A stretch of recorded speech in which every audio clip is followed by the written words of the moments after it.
Video शुरू करने से पहले आप सभी से एक छोटी सी गुजारिश है। हम गरीब और बेसहारा लोगों की मदद करते हैं, उन्हें खाना पहुंचाते हैं और अब ठंड का मौसम भी आ गया है।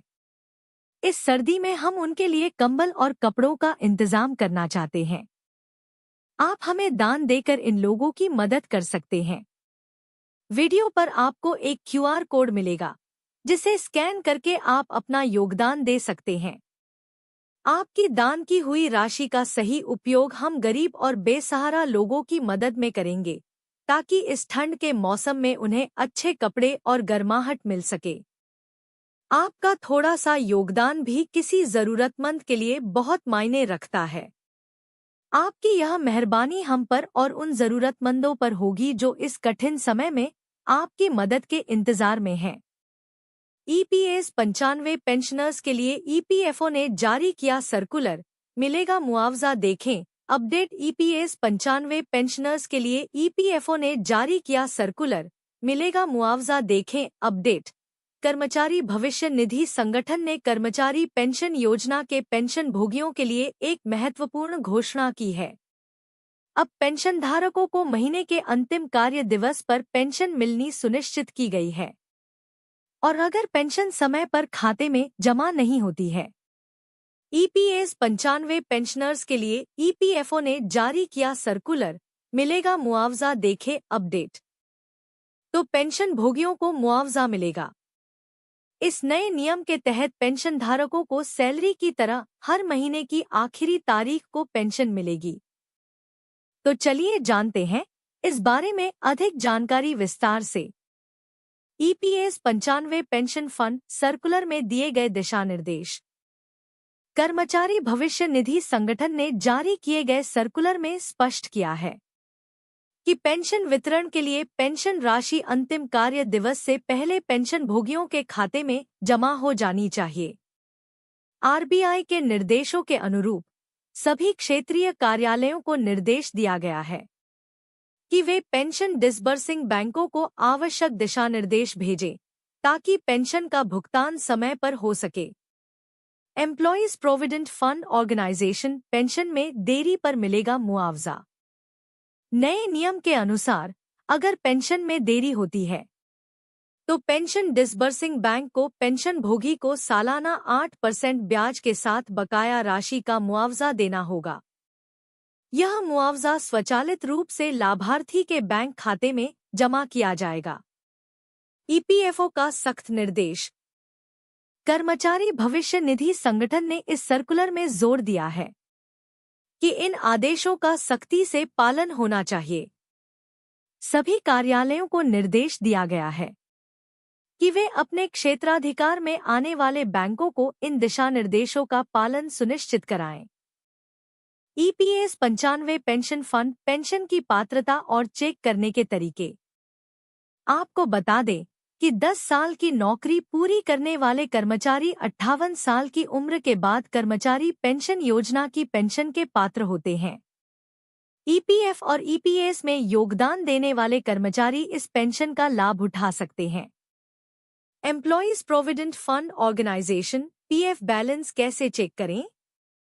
कर्मचारी भविष्य निधि संगठन में अकाउंट रखने वाले कर्मचारी अपने पीएफ बैलेंस की जांच एसएमएस या मिस्ड कॉल के जरिए भी कर सकते हैं। इसके लिए एफओहो यूएएन लैन टाइप करके 7738299899 पर भेजें या 011229014006 पर मिस्ड कॉल दें।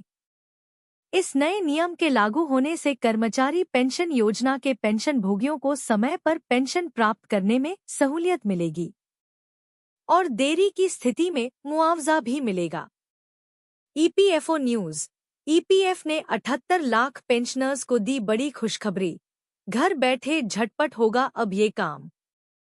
अब 78 लाख पेंशनर्स घर बैठे कर सकते हैं अपना जीवन प्रमाण पत्र जमा। ईपीएफओ ने फेशियल ऑथेंटिकेशन टेक्नोलॉजी सर्विस शुरू की है। इस सुविधा का लाभ आप घर बैठे उठा सकते हैं। EPFO news. क्या आप पेंशन भोगी है तो आपके लिए एक बहुत बड़ी खुशखबरी है। कर्मचारी भविष्य निधि संगठन ईपीएफओ द्वारा जीवन प्रमाण पत्र जमा करने की प्रक्रिया को और भी आसान बना दिया गया है। यह खबर 78 लाख से भी अधिक पेंशन भोगियों के लिए एक बड़ी राहत है। अब से पेंशन भोगी घर बैठे ही अपना जीवन प्रमाण पत्र जमा कर सकते हैं। आपको अब बैंक अथवा कार्यालयों में चक्कर काटने की जरूरत नहीं है। आइए जानते हैं इस संपूर्ण खबर के बारे में। यूजर्स की संख्या बढ़ती जा रही है। कर्मचारी भविष्य निधि संगठन (ईपीएफओ) द्वारा पेश की गई डिजिटल जीवन प्रमाण पत्र (डीएलसी) सेवा को पेंशन भोगियों का भारी समर्थन देखा जा रहा है। पिछले 8 जून को पीआईबी द्वारा शेयर किए गए आंकड़ों के मुताबिक वर्ष 2023 से 24 में फेशियल ऑथेंटिकेशन टेक्नोलॉजी का इस्तेमाल करके डीएलसी जमा करने वाले पेंशन भोगियों की संख्या 6.6 लाख तक बढ़ गई।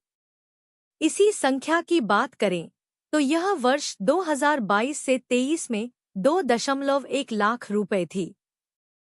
इससे आप समझ सकते हैं कि प्रति वर्ष के अनुसार 3 गुना वृद्धि हुई है। अब ऑफिसों के चक्कर नहीं काटने पड़ेंगे। पहले पेंशनर्स को जीवन प्रमाण पत्र जमा करने के लिए सरकार दफ्तरों के चक्कर काटने पड़ते थे, जिससे उन्हें कई परेशानियों का सामना करना पड़ता था। लेकिन अब आपको यह परेशानी नहीं होगी। लेकिन अब डिजिटल लाइफ सर्टिफिकेट (डीएलसी) ने पेंशनर्स की इस समस्या को खत्म कर दिया है। सभी पेंशनर्स अब घर बैठे आसानी से फेस ऑथेंटिकेशन टेक्नोलॉजी का यूज करके ऑनलाइन लाइफ सर्टिफिकेट जमा कर सकते हैं। वर्ष 2015 में इस सर्विस को पेंशनरों के लिए बनाया गया था। वर्ष 2022 में फैट की सुविधा। बुजुर्ग पेंशनर्स को कई दिक्कतें होती थी, जिसका हल निकालने के लिए वर्ष 2022 में मेटवाई तथा यूआईडीएआई द्वारा फेस ऑथेंटिकेशन टेक्नोलॉजी फैट को विकसित किया था। इसकी सहायता से पेंशनर्स अपने स्मार्टफोन से घर बैठे ऑनलाइन लाइफ सर्टिफिकेट सबमिट कर सकते हैं। इसमें पेंशन भोगी के फेस को स्कैन किया जाता है, जिससे उसकी पहचान आसानी से हो जाती है। यूआईडीएआई फेस रिकॉग्निशन ऐप के माध्यम से यूआईडीएआई आधार डेटाबेस से मिलान की जाती है। यह एक आसान और सरल प्रक्रिया है। ऐसे करें सर्विस का इस्तेमाल। फेशियल ऑथेंटिकेशन टेक्नोलॉजी का उपयोग करने के लिए आपको स्मार्टफोन में आधार फेस आईडी तथा जीवन प्रमाण ऐप को इंस्टॉल करना है। इसके पश्चात कुछ दिशा निर्देश दिए गए हैं, जिसके आधार पर फेस स्कैन किया जाएगा। स्कैनिंग प्रक्रिया पूरी होने के पश्चात जीवन प्रमाण आईडी तथा पीपीओ नंबर के साथ मोबाइल की स्क्रीन पर डीएलसी सबमिशन की पुष्टि की जाती है। इस कार्य को आप आसानी से घर बैठे कर सकते हैं।